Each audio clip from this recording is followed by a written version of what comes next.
Hi viewers, welcome to our channel. ప్రస్తుతం మనతో పాటు సీనియర్ జర్నలిస్ట్ దాము బాలాస్ సార్ వారితో మాట్లాడదాం. నమస్కారం సార్. నమస్తే సార్, ఏపీలో ఇప్పుడు రాజకీయాలు తిరుపతి లడ్డు కల్తీ వ్యవహారం చుట్టే తిరుగుతున్నాయని చెప్పుకోవచ్చు సార్. మనకు తెలుసు పవన్ కళ్యాణ్ గారు తిరుపతి లడ్డు కల్తీ వ్యవహారం పైన ఆయన దీక్ష కూడా తీసుకున్నారు, తిరుపతి మెట్లు కడిగేశారు. ఇప్పుడు ఇటు వైసీపీ వాళ్ళు కూడా దీనికి పోటీగా దీక్ష తీసుకోవాలని చెప్పేసి జగన్మోహన్ రెడ్డి గారు పిలిపించారు. ఈ శనివారం కూడా అన్ని ఆలయాల్లో దీక్ష తీసుకోబోతున్నారు. మరి ఏ విధంగా చూస్తారు? ఒక పోటీ అయితే నెలకొంది, వీటిని మీరు ఏ విధంగా చూస్తారు? అయితే అంతకుముందు చంద్రబాబు నాయుడు గారు వర్సెస్ జగన్మోహన్ రెడ్డి గారు ఉండేది సార్. ఇప్పుడు చూసుకుంటే పవన్ కళ్యాణ్ గారు వర్సెస్ జగన్మోహన్ రెడ్డి గారు అయిపోయింది. మరి ఎందుకు ఆయన రీప్లేస్ చేస్తారు? దీని వెనుక మోదీ గారు ప్లాన్ ఉంది అని కూడా అంటున్నారు. మీరు ఏం చెప్తారు సార్? మామూలుగా లడ్డు చుట్టూ రాజకీయం అనేది అనేక మలుపులు అయితే తీసుకుంటుంది. దీన్ని స్టార్ట్ చేసిన తెలుగుదేశం, కానీ ఇది తెలుగుదేశం హ్యాండ్స్ని కూడా దాటిపోయింది. ఎందుకంటే ఇది నేషనల్ వైడ్ ఇష్యూగా మారిపోయింది. నేషనల్ మీడియా కావచ్చు, అనేక హిందూ సంఘాలు కూడా దీంట్లో ఎంటర్ అయినాయి. సో దాంతో సడన్గా ఇప్పటి వరకు 100 రోజులుగా మౌనంగా ఉన్న పవన్ కళ్యాణ్ ఒక్కసారిగా ఆయన రంగంలోకి దిగి ఆయన మొత్తం ది ఫ్రేమ్ వర్క్ని మార్చేశాడు కంప్లీట్గా. అంటే పారాడైమ్ అంటారు, ఆ పారాడైమ్ని తను షిఫ్ట్ చేశాడు కంప్లీట్గా. అప్పటి వరకు ఏంటంటే దీన్ని చంద్రబాబు ఎందుకు తీసుకొచ్చాడు? జగన్ని అటాక్ చేయడం, తర్వాత 100 రోజుల పాలన మీద డైవర్ట్ చేయడం, ఇలాంటి లక్ష్యాలు చంద్రబాబుకు ఉన్నాయి. కాకపోతే ఇప్పుడు ఆ లక్ష్యాలని దాటి అది చంద్రబాబు కంట్రోల్లో కూడా లేదు. ఇప్పుడు అది నేషనల్ వైడ్ ఇష్యూగా మారిపోయింది. సో కంప్లీట్గా ఊహించని కోణాల్లోకి అది వెళ్ళిపోయింది. దానికి ప్రధాన కారణం పవన్ కళ్యాణ్ ప్రాయశ్చిత్త దీక్ష పేరుతో 11 రోజులు స్టార్ట్ చేసి 11వ రోజు కంప్లీట్ అయినాక ఆయన తిరుమలకి కాలినడకన మెట్ల ద్వారా వెళ్తాడని చెప్తున్నారు. సో దీంతో వైసీపీ ఒక రకంగా డిఫెన్స్లో పడింది. నేను నిన్న కూడా చెప్పాను, వైసీపీ ముందు నుంచి కూడా వైసీపీకి కానీ జగన్కి కానీ డిఫెన్సివ్ పాలిటిక్స్ అలవాట్లేదు, వాళ్ళకి అఫెన్సివ్ పాలిటిక్సే అలవాటు. దూకుడుగా వెళ్ళడమే జగన్ బలం కావచ్చు, అదే బలహీనత కూడా కావచ్చు. సో అయితే ఇప్పుడు వాళ్ళకి గతంలో జగన్ దూకుడుగా వెళ్ళడానికి మోడీ అండ ఉండేది జగన్కి. అండ లేనప్పుడు కూడా దూకుడుగా ఉండేవాడు, కానీ తర్వాత అండ కూడా దొరికింది. కానీ ఇప్పుడు ఏమైంది? అన్ని శక్తులు జగన్కి వ్యతిరేకమైనవి. సెంట్రల్లో కానీ ఇక్కడ కానీ లేదు. తర్వాత తను ఏ ఇతర కూటమిల్లో కూడా లేడు. దానివల్ల ఒంటరిగా అయిపోయాడు. తన ఫోర్సెస్ ఏవైతే స్ట్రాంగ్ ఉన్నాయో అవన్నీ కూడా వీక్ అయిపోయినాయి. ఇప్పుడు మళ్ళీ గ్రౌండ్ జీరో నుంచి జగన్ జర్నీ మొదలు పెట్టాల్సిన పరిస్థితి ఏర్పడింది. సో ఈ క్రమంలో పవన్ కళ్యాణ్ దానికి పెద్ద ఎత్తున బీజేపీ నుంచి మద్దతు దొరికింది. దాంతో జగన్ కూడా దీన్ని ఎదుర్కోవాలంటే చిన్నగా ఏదో ట్రై చేశారు. 1 కోర్టుకు వెళ్ళడం, 2 మోడీకి లెటర్ రాయడం, మీరే దీన్ని విచారణ జరిపించండి లెటర్ రాయడం. అట్లాగే వైవి సుబ్బారెడ్డి సుప్రీంకోర్టుకి వెళ్ళి సుప్రీంకోర్టు సిట్టింగ్ జడ్జి కానీ లేకపోతే రిటైర్డ్ జడ్జి కానీ ద్వారా దీన్ని చేయమని చెప్పడం, ఇలాంటివి చేశారు. అట్లాగే భూమన కరుణాకర్ రెడ్డి తిరుమలకి వెళ్ళి అక్కడ పూజలు చేసి తర్వాత అఖిలాండి దగ్గర ఆయన ప్రమాణం చేసి ఇవన్నీ చేయడం. ఇది కానీ జరుగుంటే నా ఫ్యామిలీలన్నీ కూడా, నేను నా ఫ్యామిలీ మొత్తం నాశనం అయిపోవాలి అన్నట్టుగా ఆయన చేయడం, ఇవన్నీ జరిగాయి. కానీ అదంతా సరిపోలేదు. అందుకని ఇప్పుడు పవన్ కళ్యాణ్ ఎప్పుడైతే వచ్చిందో దీని చుట్టూ మొత్తం మీడియా కానీ జనాల అటెన్షన్ పవన్ కళ్యాణ్ చుట్టూ. పవన్ కళ్యాణ్కి వ్యతిరేకత వచ్చింది, సపోర్ట్ కూడా వచ్చింది. వ్యతిరేకత ఏమో పవన్ కళ్యాణ్ని కొంత భిన్నమైన రాజకీయాలు చేస్తాడు అనుకున్న వాళ్ళు ఇప్పుడేమో షాక్ అయ్యారు. ఒకప్పుడు చెగవేరాతో ఉన్నాడు, ఒకప్పుడు దేవుడు లేడన్నాడు, ఇంకొక పక్కేమో వాళ్ళ అన్న చిరంజీవి కూడా దేవుడు లేడని నేను నమ్మట్లేదన్నాడు, నాగబాబు దేవుడు లేడని నమ్మట్లేదన్నాడు. అట్లాగే పవన్ కళ్యాణ్ ఒకప్పుడు నాకు అన్ని కులాలు అన్ని మతాలు సమానమే, నేను పెళ్లి చేసుకున్న ఆమె క్రిస్టియను, నా పిల్లల కోసం నేను చర్చిలో కూడా బ్యాప్టిజం తీసుకోమంటే తీసుకున్నాను అని మాట్లాడిన వ్యక్తి సడన్గా ఇప్పుడు సనాతన ధర్మం ఇవన్నీ మాట్లాడడం మొదలుపెట్టాడు. చాలా తీవ్రంగా విరుచుకుపడుతున్నాడు. చిన్న లడ్డు మీద చిన్న జోక్ వేస్తే కూడా అతను తట్టుకోలేని పరిస్థితిలో ఉన్నాడు. సో ఆ స్థాయిలోకి వెళ్ళిపోయేసరికి ఒక్కసారిగా రాజకీయ చిత్రం మారిపోయింది. లడ్డు చుట్టూ ఉన్న రాజకీయ చిత్రం అనేది మారిపోయింది. చంద్రబాబు సిట్టేశాడు, కానీ దాని గురించి కూడా ఎవరేమీ పట్టించుకోవట్లేదు. ఎందుకంటే అది తనకు అనుకూలమైన ఒక పోలీస్ ఆఫీసర్ ద్వారా సిట్టేశాడు అనే విమర్శలు ఆల్రెడీ వచ్చాయి. సిట్ ద్వారా ఇది తేలదు, ఎందుకంటే సిట్ అనేది చంద్రబాబు కంట్రోల్లో ఉంటుంది కాబట్టి చంద్రబాబు దీని రాజకీయాలకు ఉపయోగించుకుంటాడని విహెచ్పి లాంటి హిందూ సంస్థలు కూడా సిట్ని ఒప్పుకోవట్లేదు. జగన్ ఎలాగో ఒప్పుకోడు, ఎందుకంటే జగన్కి వ్యతిరేకంగానే సిట్టు ఎంక్వైరీ ఉంటుందని జగన్కి తెలుసు. సో ఏదేమైనా అసలు విషయాలు అయితే మరుగున పడిపోయినాయి. అసలు చర్చకి రావాల్సిన విషయాలు పక్కకి వెళ్ళి ఇప్పుడు హిందూ మతం, సనాతన ధర్మం ఈ విషయాల్లోకి చర్చకి రావడం మొదలుపెట్టింది. యాక్చువల్గా జరిగింది ఏంది, లడ్డూలో ఉపయోగించే నెయ్యిలో కల్తీ జరిగిందని చెప్పి టీటీడీ వాళ్ళు ఆ నెయ్యిని జూలైలో ఎన్డీడీబీకి పంపించారు.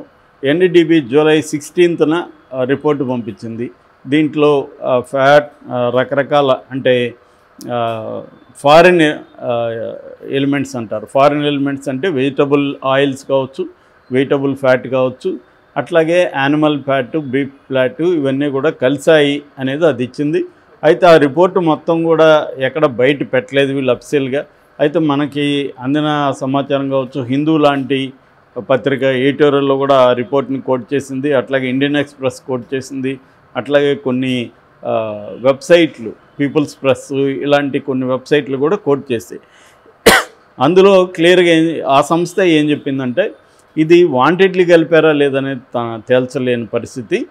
సో దీంట్లో ఇలా కలవడానికి రకరకాల కారణాలు ఉండొచ్చు అనేది కూడా సంస్థ చెప్పింది, ఆ రిపోర్ట్ చెప్పింది. అందులో ఒకటి ఏంటంటే ఫీడ్ని బట్టి కూడా కల్తీ అయ్యే అవకాశం ఉంది. యానిమల్స్కి అంటే కౌస్కి, ఆవులకి ఇచ్చే ఫీడ్ ఏదైతే ఉంటుందో అది కల్తీ అయితే కూడా మిల్క్ కల్తీ అయ్యే అవకాశాలు ఉంది. అలాగే కొన్ని లో ఎనర్జీ ఉండే కౌస్లో తీసే మిల్క్లో కూడా ఇటువంటి జరిగే అవకాశం ఉంది. అట్లాగే టెక్నికల్ ప్రాసెస్లో మిల్క్ని ప్రాసెసింగ్ చేసే క్రమంలో కూడా ఇటువంటివి యాడ్ అయ్యే అవకాశం ఉంది. తర్వాత ఫాల్స్ పాజిటివ్ వచ్చే అవకాశాలు కూడా ఉన్నాయి. మనం కూడా ఇప్పుడు టెస్టులు చేసుకుంటే ఒక్కొక్కసారి పాజిటివ్ వస్తుంది, మళ్ళీ పోయి వేరే దగ్గర టెస్ట్ చేసుకుంటే నెగిటివ్ వస్తుంది, ఎందుకంటే పాజిటివ్ వచ్చి ఉంటుంది. నేను కూడా పర్సనల్ కూడా ఫేస్ చేస్తాను. ఆ మధ్య ఒకటి చేస్తే పాజిటివ్ వచ్చింది, డౌట్ వచ్చింది, మనకేమి బాగానే ఉన్నాం కదా పాజిటివ్ ఎందుకు వచ్చిందని. తర్వాత పోయి వేరే దగ్గర చేసుకుంటే నెగిటివ్ వచ్చింది, మళ్ళీ ఇంకొక దగ్గర కూడా చేసుకున్నాం, ఎందుకు మళ్ళీ నెగిటివ్ వచ్చింది. సో దాన్ని బట్టి మనకేం లేదులేని ప్రశాంతం. మామూలుగా ఇవాళ హాస్పిటల్స్ కూడా చాలామంది కావాలని పాజిటివ్ రిజల్ట్స్ ఇస్తారు, ఎందుకంటే ఫేక్ ట్రీట్మెంటు లేకపోతే వాళ్ళ దగ్గర జాయిన్ చేయించుకోవడం కోసం స్టంట్లు లాంటివి కామన్ అయిపోయినాయి, వేసేస్తారు. అలాగా ఇదే సంస్థ అంటే ఎన్డీడీబీ తరపున టెస్ట్ చేసిన కాఫ్ అనే సంస్థ క్లియర్గా దాంట్లో ఇవన్నీ కూడా చెప్పింది. అంటే క్యావియేట్ అంటాం, అంటే మేము చెప్పింది 100% అని చెప్పలేము, దీంట్లో ఇవి కూడా ఉండొచ్చు కారణాలు అనేది కూడా అది పేర్కొనింది. మామూలుగా ఇలాంటివి వచ్చినప్పుడు ఫాల్స్ పాజిటివ్ అని అదే చెప్తున్నప్పుడు జనరల్గా మనం ఇప్పుడు నేనేం చెప్పాను, నాకు టెస్ట్లో పాజిటివ్ వస్తే నేను ఇంకొక దగ్గర చేసుకున్నాను, వీళ్ళెందుకు ఇంకొక దగ్గర చేయలేదు అన్న ప్రశ్నలు కూడా నేషనల్ మీడియా అడుగుతుంది. ఒకసారి డౌట్ వచ్చినప్పుడు దాన్ని డౌట్ లేకుండా ఇది వేరే సంస్థలు, ఢిల్లీలో చాలా సంస్థలు ఉన్నాయి, నేషనల్ ఫుడ్ కార్పొరేషన్కి సంబంధించిన ల్యాబొరేటరీస్ ఉన్నాయి, వాటిలో ఎందుకు చేయలేదు, రెండోది టెస్ట్ మూడో టెస్ట్ చేయకుండా ఎందుకు తొందరపడి బయట పెట్టారు అన్న ప్రశ్న మీడియా అడుగుతుంది, నేషనల్ మీడియా. రెండవది ఎప్పుడు గుజరాత్ ఎన్డీడీబీకి సంబంధించిన టెస్ట్కి ఇప్పటివరకు ఎప్పుడు ఇవ్వలేదు. మనకి దగ్గరలో హైదరాబాద్లో చాలా ల్యాబ్స్ ఉన్నాయి, తర్వాత CFTRI అని మైసూర్లో ఉంది, ఢిల్లీలో కొన్ని సంస్థలు ఉన్నాయి, వీటికి ఏవి ఇవ్వకుండా దీనికి ఎందుకు ఇచ్చారు అన్న దగ్గర ఏమీ టీటీడీ దగ్గర ఆన్సర్ లేదు.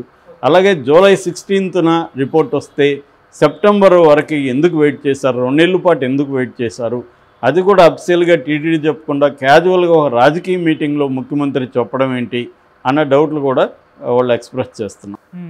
సో దాని తర్వాత ఏంటంటే ఇది ప్రాపర్గా ఒక ఎంక్వైరీ, ఒకవేళ రిపోర్ట్ ఇచ్చింది, రిపోర్ట్ మీద ఎంక్వైరీ చేసి నిర్ధారించి ఏం జరిగింది ఎలా జరిగింది అనేది చెప్పకుండానే దీన్ని రాజకీయాలకు బయట పెట్టేసి ప్రజల్లో మత కలహాలు రేకెత్తే విధంగా మాట్లాడడం కరెక్టా అనేది కూడా హిందూ కావచ్చు, నేషనల్ మీడియా కావచ్చు అడుగుతుంది ఇవాళ. సో ఇవన్నీ పక్కన పెట్టి చంద్రబాబు సిట్టేశాడు. సరే, సిట్టు ఆయన చేయగలిగింది అదే, ఆయన ఆధ్వర్యంలో సిట్టేస్తారు. ఇప్పుడు కేంద్ర ప్రభుత్వం దీని పట్ల ఎట్లా స్పందిస్తుంది అనేది చూడాలి. అట్లాగే సుప్రీంకోర్టులో కూడా 4-5 పిటిషన్లు దీని మీద పడ్డాయి కాబట్టి సుప్రీంకోర్టు ఏం మాట్లాడుతుందని చూడాలి. ఇది ఒక పక్క ఉంటే దీన్ని మత కలహాలకి దారితీసే విధంగా మతాల మధ్య గొడవలాగా చిత్రీకరించడం అనేది మొదలైపోయింది. పవన్ కళ్యాణ్ ఒక పక్క మొదలుపెట్టాడు, ఒక పక్క తెలుగుదేశం మీడియా మొదలుపెట్టింది, మరోవైపు బీజేపీ నేషనల్ స్థాయిలో బీజేపీ సోషల్ మీడియా కూడా రంగంలో ఎదిగి ఈ సంస్థ ఏదైతే ఉందో ఏఆర్ ఫుడ్స్ అనేది పాకిస్తాన్లో ఇంకొక ఏఆర్ ఫుడ్స్ ఏదో ఉంటే దాని సైట్లోకి వెళ్ళి దాని డైరెక్టర్ల లిస్ట్ అంతా తీసుకొచ్చి ఇది దిండిగల్లో, తమిళనాడులో దిండిగల్లో ఉన్న ఏఆర్ సంస్థలో అంతా ముస్లింలే ఉన్నారు చూడండి, సో ముస్లింలు ఉన్నదానికి వీళ్ళు ఇచ్చారు నెయ్యి సప్లై చేయమని అనే ఒక వాదనని, ఒక ఫేక్, ఇది ఫాల్స్, దీన్ని కూడా తీసుకొస్తున్నారు. సో ఇది పవన్ కళ్యాణ్ ద్వారా బీజేపీ రంగంలోకి దిగి తెలుగుదేశాన్ని పక్కన పెట్టి ఈ అంశాన్ని తాము ఉపయోగించుకోవాలనేది బీజేపీ ప్లాన్. ఎందుకంటే బీజేపీకి ఎక్కడైనా హిందూ మతానికి సంబంధించి ఏ విషయం దొరికినా అది తనకు ఉపయోగించుకుంటుంది. సో అదే ఇప్పుడు ఉపయోగించుకుంటుంది. ఎందుకంటే రేపు పొద్దున 2029లో కూడా చంద్రబాబుతో ఉంటారు వీళ్ళిద్దరని గ్యారంటీ లేదు ఎవరు, పవన్ కళ్యాణ్ బీజేపీ. ఎందుకంటే రేపు నెక్స్ట్ లోకేష్ సీఎం అవుతాడు తప్ప పవన్ కళ్యాణ్ని సీఎం చేయడానికి చంద్రబాబు ఒప్పుకోడు. సో ఒప్పుకోనప్పుడు చంద్రబాబుని పక్కన పెట్టి పవన్ కళ్యాణ్ బీజేపీ కూటమిగా వెళ్ళే అవకాశం ఉంది. సో అందుకని దీన్ని ఉపయోగించి మనిద్దర బలం పెంచుకుందామని పవన్ కళ్యాణ్కి బీజేపీ చెప్పిందని అంటున్నారు. సో దీనికి జగన్ ఇప్పుడు శుక్రవారం ప్రతి గుళ్ళోనూ ప్రాయచిత్తం ఆయన కూడా బయలుదేరాడు.